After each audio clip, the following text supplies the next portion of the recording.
Praise the Lord. प्रभु के नाम की स्तुति हो, प्रभु के नाम की बढ़ाई हो। एक बार फिर मैं अमन दुगल प्रभु यीशु मसीह के नाम में आप सभी को शालोम। प्रभु आप सभी को बहुताय की आशीष बरकत से भरे। और इस समय मैं दिल से धन्यवाद देता हूँ खुदावन का, जिसने आज का दिन मुझे दिया ताकि हम उसकी महिमा कर सके, ताकि हम उसकी आराधना कर सके।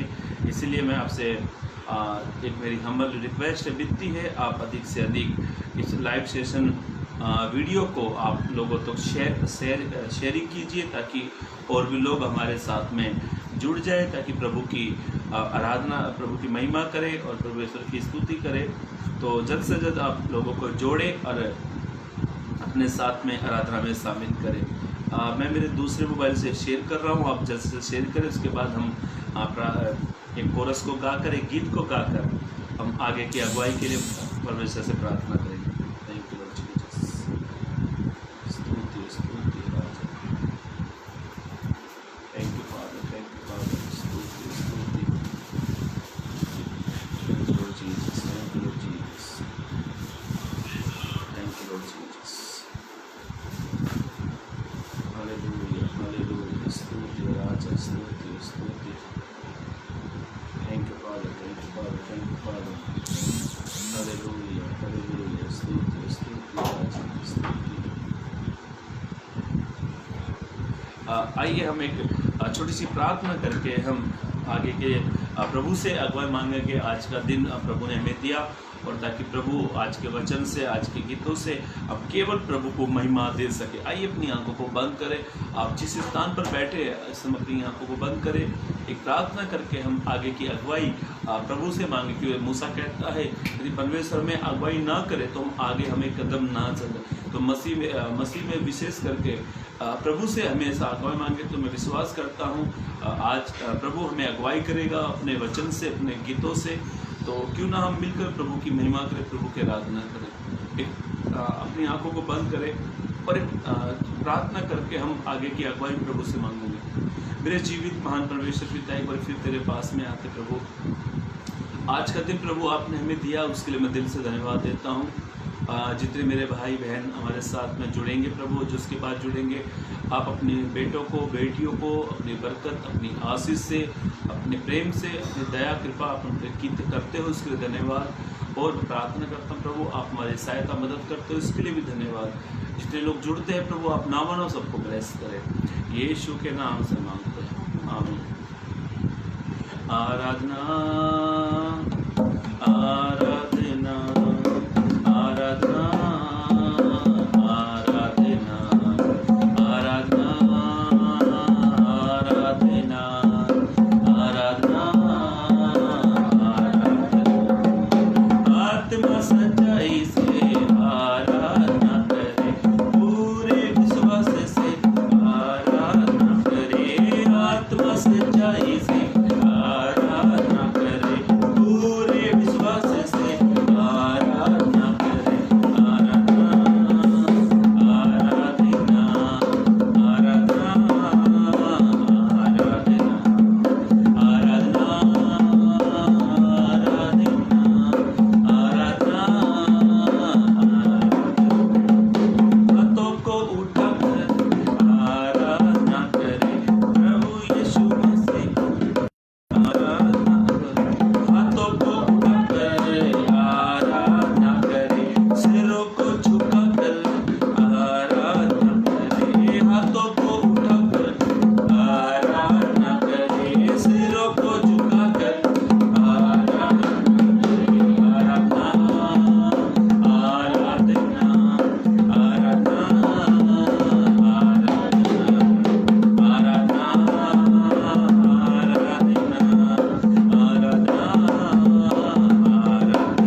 आत्मा सच्चाई से आराधना करे, पूरे विश्वास से आराधना करे, आत्मा सच्चाई से आराधना करे, पूरे विश्वास से आराधना करे,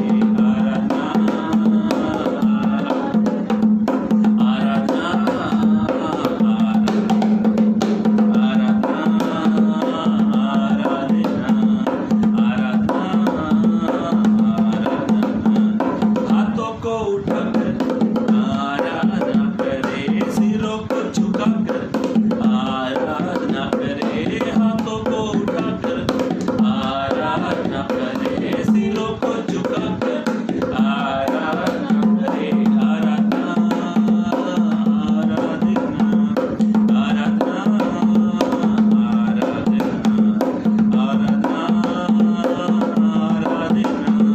आराधना सेनाओं के यहोवा की आराधना करे, प्रभु यीशु मसीह की आराधना करे, सेनाओं के यहोवा की आराधना करे, प्रभु यीशु मसीह की आराधना करे, आराधना आराधना आराधना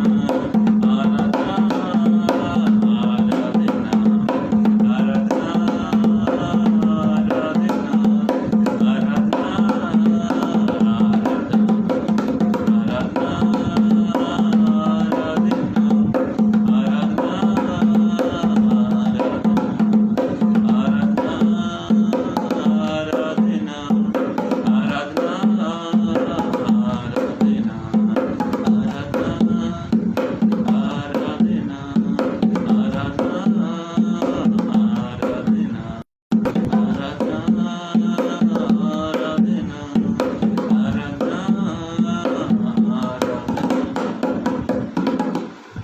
सच में प्रभु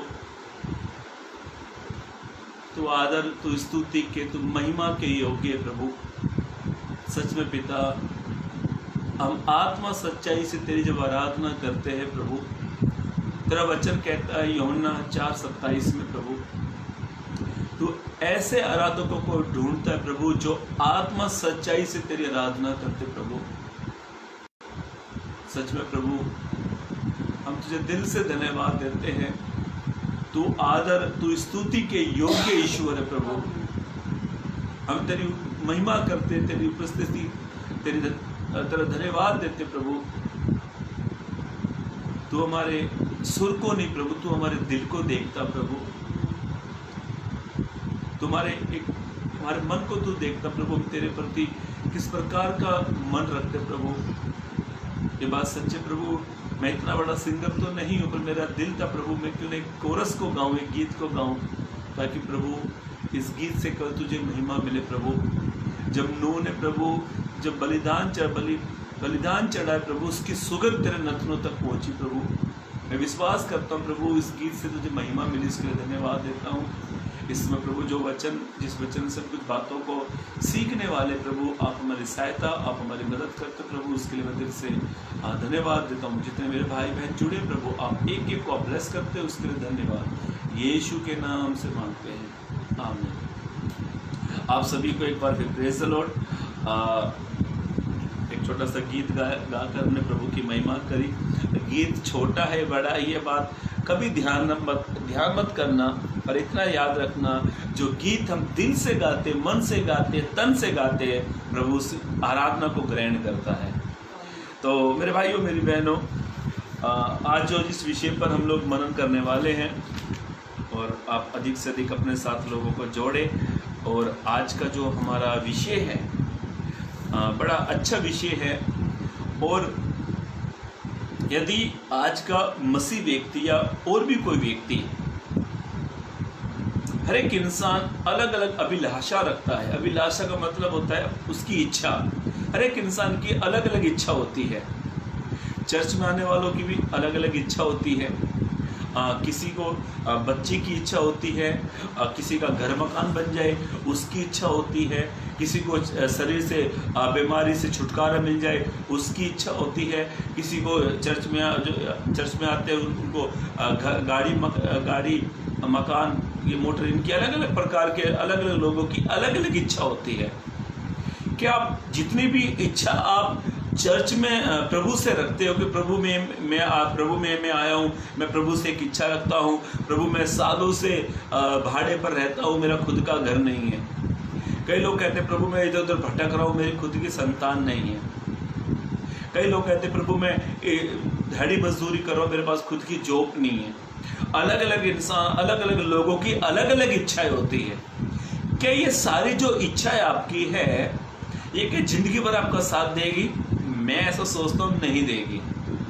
जिस बच्चे की आप आशा रखते हो, यस प्रभु बच्चा देगा, क्या वो बच्चा मरेगा नहीं? वो दुनिया छोड़ देगा। ये कड़वा, ये सच है। ये सच से इंसान मुंह मोड़ लेता है। जो घर मकान हमने बनाया, जिसकी हमने इच्छा रखी घर मकान बनाने की, क्या वो घर गिरेगा नहीं? गिर जाएगा। जो गाड़ी मोटर हमने प्रभु से प्रार्थना करके मांगी, क्या वो गाड़ी मोटर कई सालों तक टिकेगी? वो लोहा है, वो सड़ जाएगा। जो हम अपनी फिटनेस के लिए, अपनी अच्छी बॉडी के लिए हम प्रार्थना करते हैं, क्या हमारा शरीर सदा ऐसा रहेगा? नहीं रहेगा।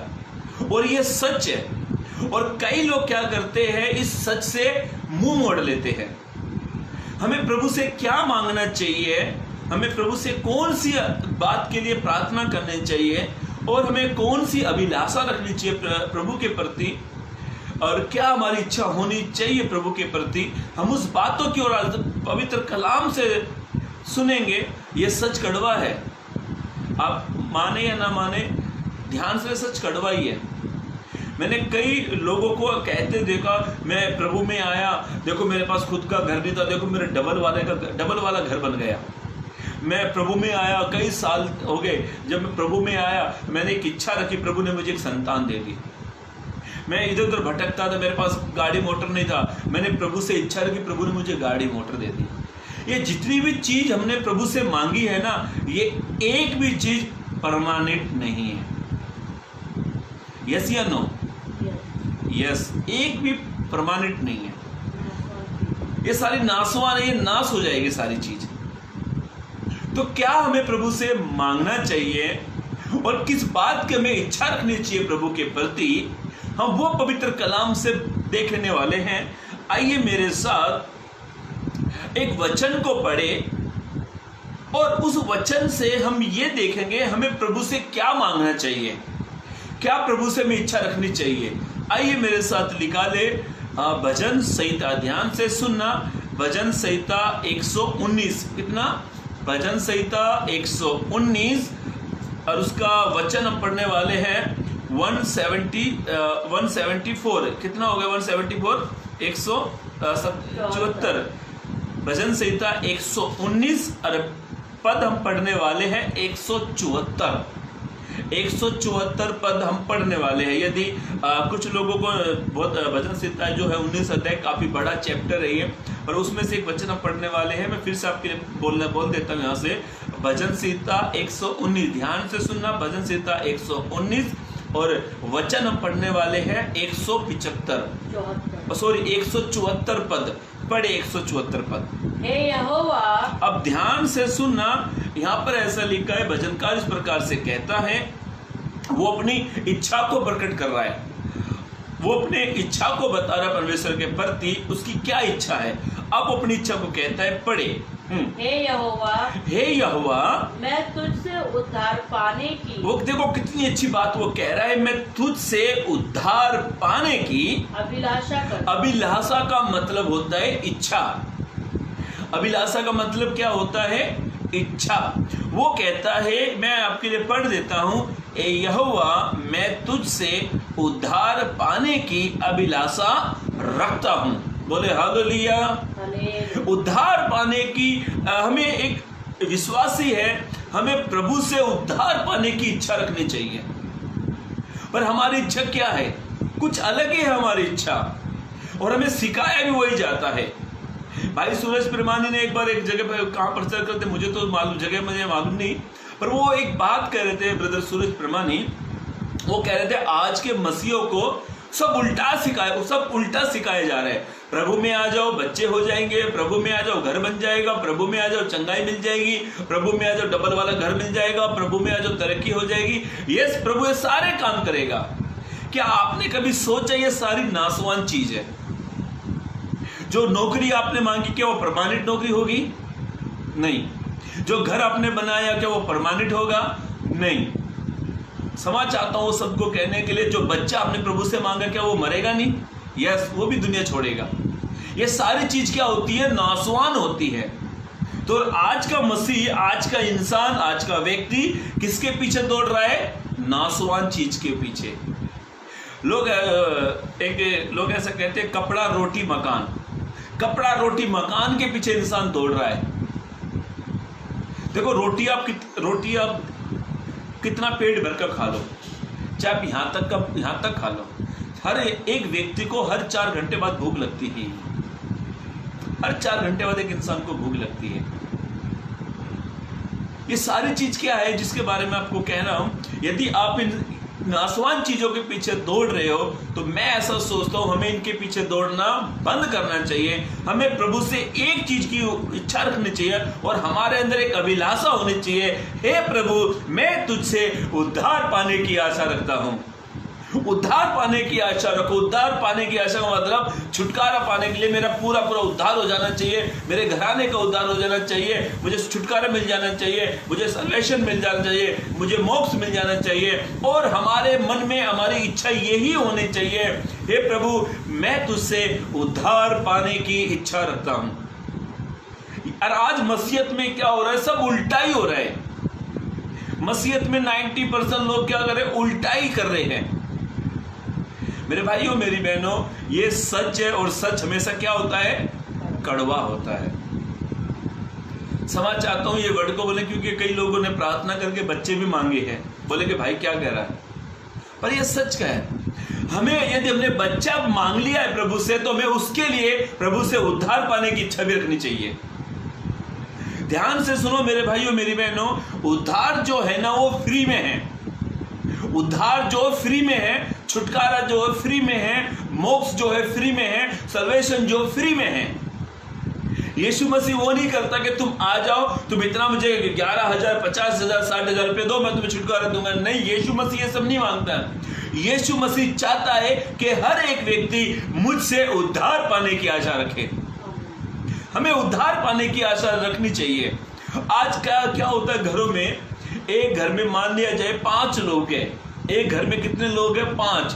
और 5 में से 2 लोगों का उद्धार हुआ है, तो ये 2 लोगों को प्रभु से हमेशा एक इच्छा रखनी चाहिए, प्रभु जैसे मेरा उद्धार किया है, प्रभु तू तीनों का भी उद्धार कर।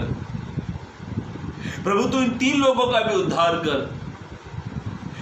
कौन है वे 3? अपने परिवार के लोग। किसी का पति चर्च में आता है तो किसी की पत्नी नहीं आती है, किसी की पत्नी आती है तो किसी का पति नहीं आता है। कभी कभी क्या होता है, पति पत्नी आते हैं, बच्चे नहीं आते हैं। और कभी कभी क्या होता है, बच्चे आते हैं, माँ बाप नहीं आते हैं। ये क्यों हो रहा मालूम है? आज हर एक इंसान ने अपने माइंड में फिट कर लिया है, मुझे जो चाहिए मुझे वो प्रभु से चाहिए। अपने परिवार के लिए ये सारी चीज मांगने से पहले एक चीज प्रभु से मांगे, वो है अपने परिवार का उद्धार। वो है अपने परिवार का उद्धार प्रभु से मांगे। मेरा बेटा बहुत छोटा सा है, मेरा बेटा बहुत छोटा है, और मैं दिल से धन्यवाद देता हूँ मेरे प्रभु का। मेरा बेटा इतना बुद्धिमान है, इतना समझदार है। वो मेरा बेटा 4.5 से ऊपर उनकी उम्र हो गई अभी। इतना समझदार है, इतना इंटेलिजेंट, इतना माइंडेड है मेरा बेटा। मैं कोई भी प्रभु के बारे में बात बोलूँ तो वो सबसे पहले जवाब देता है। हम क्या प्रभु से मांग रहे हैं? और मैं ये 2-3 दिन से मैं रात को सोते समय मैं मेरे बेटे को ब्लेसिस करके सोता हूँ। प्रभु तुझे अपनी महिमा के लिए इस्तेमाल करेगा, ये करेगा।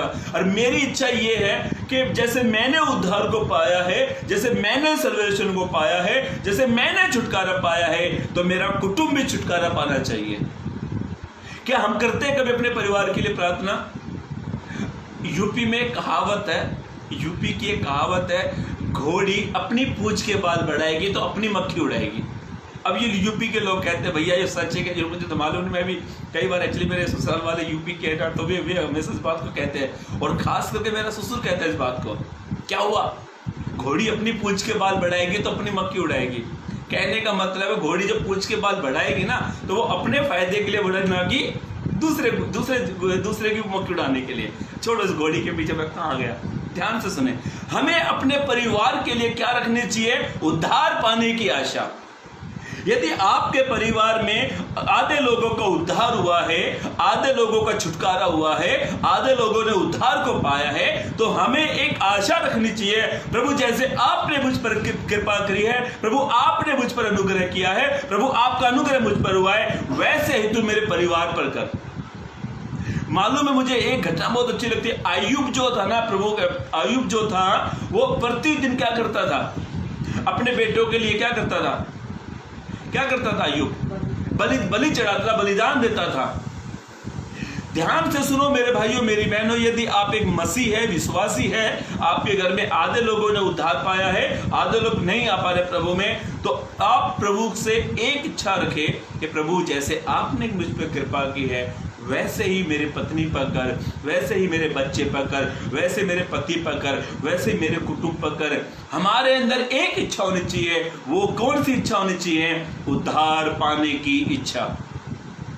पहली बात ध्यान से सुने, मैं जल्द से जल्द आगे बढ़कर समाप्त कर दूंगा। ध्यान से सुने, पहली बात हमें है ना, पहली बात परमेश्वर से उद्धार पाने की इच्छा रखनी चाहिए। मैं ये नहीं कहता आप अच्छा घर मत बनाओ, मैं ये नहीं कहता आप एक अपने परमेश्वर संतान मत मांगो, मैं ये नहीं कहता आप अच्छी जॉब मत मांगो, मैं ये नहीं कहता आप अच्छा घर मत बनाओ। यस, ये सब करो, पर उसके साथ एक चीज हमेशा करो, प्रभु आप हमारा उद्धार करें। ये सारी चीज जरूरी है हमारे शरीर के लिए, पर उससे बढ़कर एक चीज जरूरी है, वो है उद्धार। उससे बढ़कर एक चीज जरूरी है, वो छुटकारा, वो है मोक्ष। एक व्यक्ति की सबसे बड़ी आशीष क्या है मालूम है? एक व्यक्ति की सबसे बड़ी ब्लेसिंग क्या है? उसके पापों से उसका उद्धार हो गया। ये सबसे बड़ी आशीष है, ये सबसे बड़ी ब्लेसिंग है। और उस व्यक्ति को एक काम करना चाहिए, जैसे मेरा उद्धार हो गया है तो मुझे उद्धार में बना रहना भी है। ध्यान से सुनो मेरे भाइयों मेरी बहनों, और आज का संदेश है, आज का विषय है हमारी इच्छा क्या होनी चाहिए, मसीह में हमारी इच्छा क्या होनी चाहिए। और पहली बात हम पवित्र कलाम से देख रहे हैं, हमें परमेश्वर की इच्छा के अनुसार एक परमेश्वर से एक अभिलाषा रखनी चाहिए, प्रभु आप मेरे लोगों का उद्धार करें, प्रभु आप मेरे परिवार का उद्धार करें। ध्यान से सुनो मेरे भाइयों मेरी बहनों, उद्धार के लिए कोई बलिदान नहीं है, उद्धार के लिए कोई तीर्थ यात्रा नहीं है, उद्धार के लिए कुछ भी नहीं है। उद्धार के लिए ये है कि ये पतरस ने खुद कहा है, जो कोई यीशु का नाम लेगा वो निश्चय उद्धार पाएगा। इसीलिए मेरे भाइयों मेरी बहनों, पहली बात हमें परमेश्वर से एक इच्छा रखनी चाहिए, वो ये है हमें उद्धार पाने की इच्छा रखनी चाहिए। आइए दूसरी बात की ओर चले। देखो यीशु मसीह जब इस दुनिया में आए, 2000 साल पहले यीशु मसीह दुनिया में आए, यीशु ने एक इच्छा भरा जीवन जिया। यीशु मसीह ने अपनी इच्छा के अनुसार कभी जीवन नहीं जिया, यीशु मसीह ने परमेश्वर की इच्छा के अनुसार जीवन जिया। आइए यीशु मसीह क्या कहते हैं, यीशु मसीह के जीवन से हम एक बात को देखने वाले हैं। मेरे साथ लिखा ले यूहन्ना रचित सुसमाचार, यूहन्ना रचित सुसमाचार उसका 4 अध्याय पद 34 को पढ़ ले। हाँ, यूहन्ना रचित सुसमाचार 4 अध्याय पद 34 को पढ़े। हाँ, यीशु ने उनसे कहा मेरा भोजन यह है कि, अभी यीशु ने उनसे कहा, यीशु मसीह कुछ लोगों से कह रहे हैं, इसका हिस्ट्री, इसका बैकग्राउंड मुझे बताने का समय नहीं है, फिर भी आप पढ़ लें चैप्टर को। ये ऐसा लिखा है, इससे पहले एक स्त्री आती है जो कुएं पर पानी लेकर आती है, कुएं से पानी लेकर आती है। यीशु मसीह उससे बात करके फिर आगे घटना घटती है। हम लोग अपने डायरेक्ट वचन पर आते हैं, और यीशु मसीह ने कहा मेरा भोजन ये नहीं है। हाँ, यीशु ने उनसे कहा मेरा भोजन यह है कि, यीशु ने कहा मेरा भोजन ये है कि अपने भेजने वाले की इच्छा। अभी यीशु मसीह कहता है मैं अपने भेजने वाले की इच्छा को क्या कर रहा हूँ? पूरा कर रहा हूँ। हाँ, और उसका काम पूरा करूँ, और उसका काम पूरा करूँ। ध्यान से सुनना मेरे भाइयों मेरी बहनों, दूसरी बात, परमेश्वर चाहता है कि हम उसकी इच्छा के अनुसार जीवन जिए। ना कि अपनी इच्छा के अनुसार। कई लोग क्या करते हैं, परमेश्वर को चलाने की कोशिश करते हैं, पर ऐसा कभी होता नहीं। परमेश्वर को हम नहीं चला रहे हैं, परमेश्वर हमको चला रहा है। कई लोग परमेश्वर को टोपी पहनाते हैं, परमेश्वर को बेवकूफ समझते हैं, पर ध्यान से सुनो, वो सारी कायनात का मालिक है, वो मेरा क्रिएटर है, वो आपका क्रिएटर है, वो पूरी दुनिया का क्रिएटर है, तो उसको कौन चला सकता है। इसीलिए मेरे भाइयों मेरी बहनों, दूसरी बात, हमें परमेश्वर की इच्छा के अनुसार चलना चाहिए, ना कि अपनी इच्छा के अनुसार। परमेश्वर चाहता है कि हम उसकी इच्छा के अनुसार चले। यीशु मसीह एक आज्ञाकारी का जीवन जीते थे। यीशु मसीह ने अपनी इच्छा को कभी परमेश्वर के सामने नहीं रखा।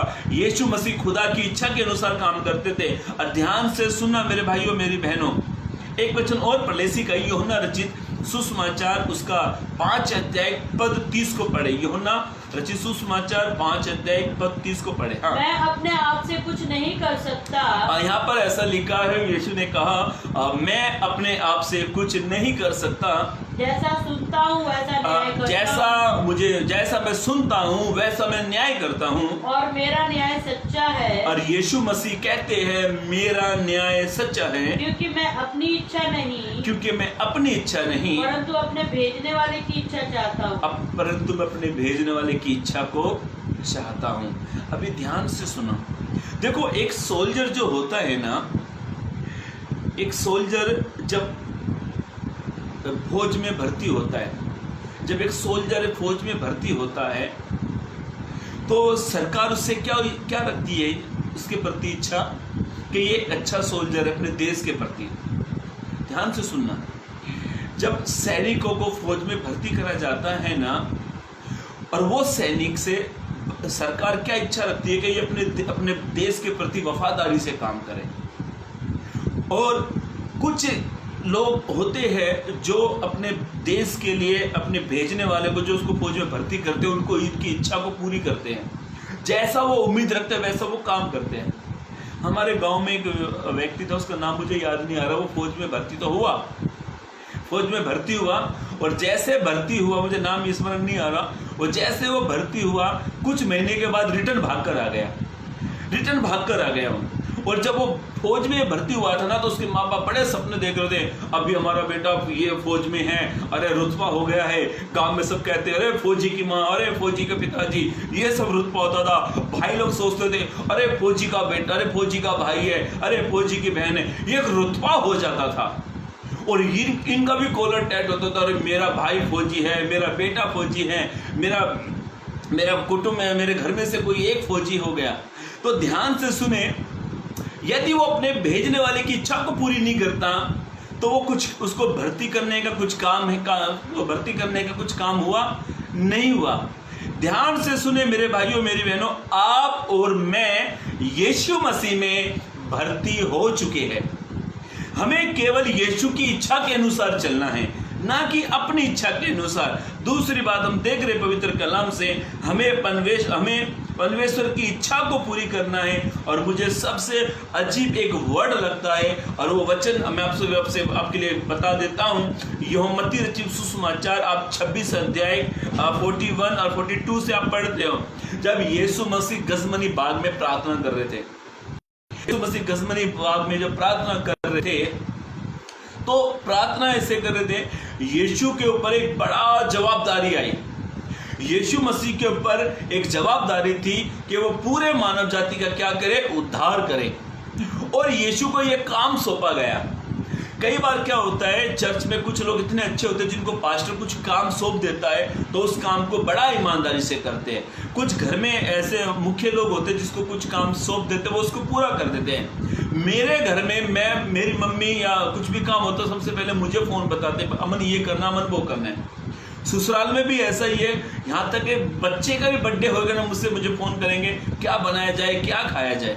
कहने का मतलब होता है, हमसे जो कोई काम दे देते हैं, हम उस काम को जब पूरी तरीके से, अच्छे तरीके से, ईमानदारी से उस काम को करते हैं ना, तो सामने वाला हमें और काम देता है, ताकि हम उस काम को ईमानदारी से कर सके। मेरे साली की शादी थी, साली की, उसमें मेरे साले ने, हमने बड़ी मेहनत करी। मेरी साली का पिताजी नहीं है, उसके भाई था और मैं था, हम 2 ही जन थे। हम 2 जन ने इतना भागा दौड़ी किया और हमने एक अच्छे से अच्छी शादी करके दी। और जो खाना हमने उन सामने वालों के लिए किया था ना, खाना इतना अच्छा था कि वे लोग ग्रेवी को ऐसे चाटे। सच में मैंने खुद अपनी आंखों से देखा, चिकन की ग्रेवी थी, ऐसे करके ऐसे चाट रहे लोग। मतलब एक अच्छी तरीके से मेरे साले ने ये काम मुझे सौंपा और मैंने भी मेरे पासवान से एडवांस लिया, उनसे पूछा कि मेरे पासवान ने सब मुझे करके बताया ऐसे करना है। ध्यान से सुने, कई बार क्या होता है जब कुछ काम हमें सौंपे जाते हैं, या तो चर्च के प्रति हो या घर के प्रति हो या समाज के प्रति कोई भी काम हो, जिस काम को हम पूरी तरीके से कर लेते हैं ना, तो सामने वाला हमें और काम इसलिए देता है ताकि हम इस काम में वफादार ठहरे। यीशु मसीह को जो जिस काम के लिए भेजा गया था, यीशु मसीह ने लोगों को खुश नहीं किया। यीशु मसीह ने याजकों को, शास्त्रियों को, किसी को खुश नहीं किया। यीशु ने अपने खुदा की इच्छा पूरी की। एक मसीह व्यक्ति को यह करना चाहिए, मैं अपने भेजने वाले की इच्छा को पूरी करूं। ध्यान से सुने, एक आखिरी बात पढ़कर हम समाप्त करने वाले हैं। दूसरी बात, हमें परमेश्वर की इच्छा पूरी करनी चाहिए, हमारे अंदर यह अभिलाषा होनी चाहिए। पहली बात हमने देखी, हमारे अंदर यह अभिलाषा होनी चाहिए, उद्धार पाने की अभिलाषा। दूसरी बात, हमारे अंदर यह इच्छा होनी चाहिए कि मैं अपने परमेश्वर की इच्छा को पूरी करूं। तीसरी बात, आइए मेरे साथ एक वचन को पढ़ ले, यूहन्ना रचित सुसमाचार उसका 6 अध्याय पद 40 को पढ़े। यूहन्ना रचित सुसमाचार उसका 6 अध्याय पद 40 को पढ़े। क्योंकि मेरे पिता की इच्छा यह है कि, अभी यीशु मसीह ऐसा कहते हैं, मेरे पिता की इच्छा ये है कि जो कोई पुत्र को देखे, जो कोई यीशु को, बेटे को, पुत्र को देखे और उस पर विश्वास करे, वह अनंत जीवन पाए, और मैं उसे अंतिम दिन फिर जिलाऊंगा। मैं उसे अंतिम समय फिर जिलाऊंगा। वापिस इस वचन को पढ़े जल्द से जल्द। हाँ, क्योंकि मेरे पिता की इच्छा यह है, देखो वहां पर फिर एक वर्ड आता है, क्योंकि मेरे पिता की इच्छा ये है कि जो कोई पुत्र को देखे और उस पर विश्वास करे, वो अनंत जीवन पाए। अभी परमेश्वर यीशु मसीह कहते हैं, मेरे पिता की इच्छा ये है कि मुझ पर विश्वास करो और विश्वास के अनुसार तुम अनंत जीवन को धर लो। मेरे भाइयों, मेरी बहनों, यीशु मसीह कहते हैं, मेरे पिता की इच्छा ये है कि तुम पुत्र को देखो और उस पर विश्वास करो और अनंत जीवन को पाओ। दूसरी बात, हमारी एक इच्छा होनी चाहिए कि मैं एक अनंत जीवन को पाऊं। अनंत जीवन जो है ना, वो फ्री है, और कुछ लोगों ने महंगा कर दिया है। कुछ लोगों ने वो महंगा कर दिया।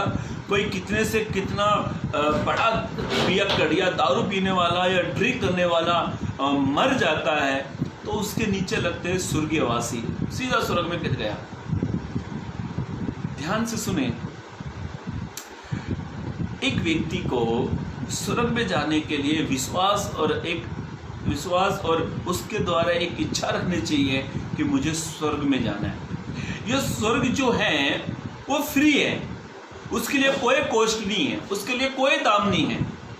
बस आपके अंदर एक इच्छा होनी चाहिए और विश्वास करना चाहिए कि मुझे अनंत जीवन में जाना है। और वहाँ पे ऐसा लिखा हुआ है यूहन्ना 6:40 में, क्योंकि मेरे पिता की इच्छा यह है कि, ध्यान से सुनना, क्योंकि मेरे पिता की इच्छा यह है कि जो कोई पुत्र को देखे और उस पर विश्वास करे वह अनंत जीवन पाएगा। अनंत जीवन पाएगा। ध्यान से सुनो, हमें स्वर्ग जाने की इच्छा होनी चाहिए, हमें स्वर्ग जाने के लिए परिश्रम करना चाहिए, हमें स्वर्ग जाने के लिए मेहनत करनी चाहिए, जोर लगाना चाहिए। और बाइबल ऐसा कहती है, जोरावर उसमें जा सकते हैं जो जोर लगाते हैं। इसलिए मेरे भाइयों, मेरी बहनों, हम दुनिया की इच्छा के अनुसार मत चलो, केवल परमेश्वर की इच्छा के अनुसार चलो। और परमेश्वर से हमें एक इच्छा रखनी चाहिए, हमें विश्वास के द्वारा हमें स्वर्ग में जाना है, हमें परमेश्वर के पास में पहुंचना है। और ये जो स्वर्ग है ये फ्री है, इसका कोई चार्ज नहीं है, इसका कोई कॉस्ट नहीं है। आप ये ना सोचे इतना ये बलिदान देना पड़ेगा, ये सब कुछ मुझे करना पड़ेगा। इसके लिए कुछ भी नहीं करना है, बस हमें स्वर्ग में जाना है और उसके लिए हमें विश्वास करना चाहिए और हमारे अंदर इच्छा होनी चाहिए, यस मुझे प्रभु के पास जाना है, क्योंकि वहाँ पे लिखा हुआ है क्योंकि मेरे पिता की इच्छा यह है कि, देखो कितना अच्छा वर्ड लिखा है, क्योंकि मेरे पिता की इच्छा यह है कि कोई पुत्र को देखे और उस पर विश्वास करे वह अनंत जीवन पाए। एक अनंत जीवन की इच्छा रखनी चाहिए और ये अनंत जीवन जो है ना, ये सर्वदा का जीवन है, कभी समाप्त नहीं होने वाला है। जब हम अनंत जीवन में जाएंगे ना तो वहाँ पे दुख होगा, ना पीड़ा होगी, ना कोई तकलीफ होगी, वहाँ पर आराम से हम लोग रह सकते हैं, एक आराधना का मोल वहाँ पर रहता है। तो इसीलिए मेरे भाइयों मेरी बहनों, तीसरी बात हमने देखी है, हमारे अंदर स्वर्ग में जाने की इच्छा होनी चाहिए। और एक आखिरी बात हम पढ़कर समाप्त करने वाले हैं, और वो आखिरी बात हमें मिलती है पहला यूहन्ना की पत्री, ध्यान से सुने, पहला यूहन्ना की पत्री उसका 2 अध्याय 17 पद में ऐसा लिखा है। वो 17 पद में आपके लिए यहाँ से पढ़ देता हूँ, ध्यान से सुनना, ध्यान से सुनना। पहला यूहन्ना की पत्री 2 अध्याय पद 17 मैं आपके लिए पढ़ देता हूँ। संसार और संसार की अभिलाषाएं दोनों मिट जाती है, ध्यान से सुनना, संसार और संसार की अभिलाषाएं दोनों मिट जाती हैं, पर जो कोई परमेश्वर की इच्छा पर चलता है वह सर्वदा बना रहता है। अभी हमें सर्वदा बना रहने के लिए, हमें परमेश्वर की इच्छा पर चलना बहुत ज़रूरी है। हमारे अंदर एक इच्छा होनी चाहिए, जैसा मेरा परमेश्वर है, जैसे मेरे यीशु मसीह ने जिस प्रकार का जीवन जिया है, यीशु मसीह के पद चिन्हों पर चलना है, क्योंकि यीशु मसीह के बारे में लिखा हुआ है वो दुख उठाकर हमारे लिए एक आदर्श बन गया और हमें उसके पद चिन्हों पर चलना चाहिए, हमें उसको फॉलो करना चाहिए। इसीलिए मेरे भाइयों मेरी बहनों, हम चौथी बात को देख रहे हैं, हमें परमेश्वर की इच्छा पर चलना चाहिए। और इसीलिए बाइबल का पवित्र कलाम इस प्रकार से कहता है, क्यों संसार और संसार की अभिलाषाएं दोनों मिट जाती है, ध्यान से सुनना, दोनों मिट जाती है, पर जो कोई परमेश्वर की इच्छा पर चलता है वही सर्वदा बना रहता है। तो मेरे भाइयों मेरी बहनों ध्यान से सुने, हमें परमेश्वर की इच्छा पर चलना है, ना कि हमें संसार की इच्छा पर चलना है, क्योंकि संसार और संसार की अभिलाषाएं मिट जाती है, पर जो खुदा की इच्छा पर चलता है वो व्यक्ति सर्वदा बना रहता है। तो मेरे भाइयों मेरी बहनों, हमारे अंदर एक इच्छा होनी चाहिए, हमारी मसीह में क्या इच्छा होनी चाहिए, हमने उसके बारे में देखा है। और मसीह में हमारी क्या इच्छा होनी चाहिए, उसका पहली बात ध्यान से सुने, हमें उद्धार पाने की इच्छा होनी चाहिए। दूसरी बात, हमें परमेश्वर की इच्छा पूरी करनी चाहिए। तीसरी बात, हमें अनंत जीवन की इच्छा रखनी चाहिए। चौथी बात, हमें परमेश्वर की इच्छा पर इसलिए चलना है ताकि आप और मैं हम सर्वदा बने रहे। प्रभु इस वचन से आपको आशीष दे, चलने के लिए मदद और सहायता करे। God bless you, praise the Lord.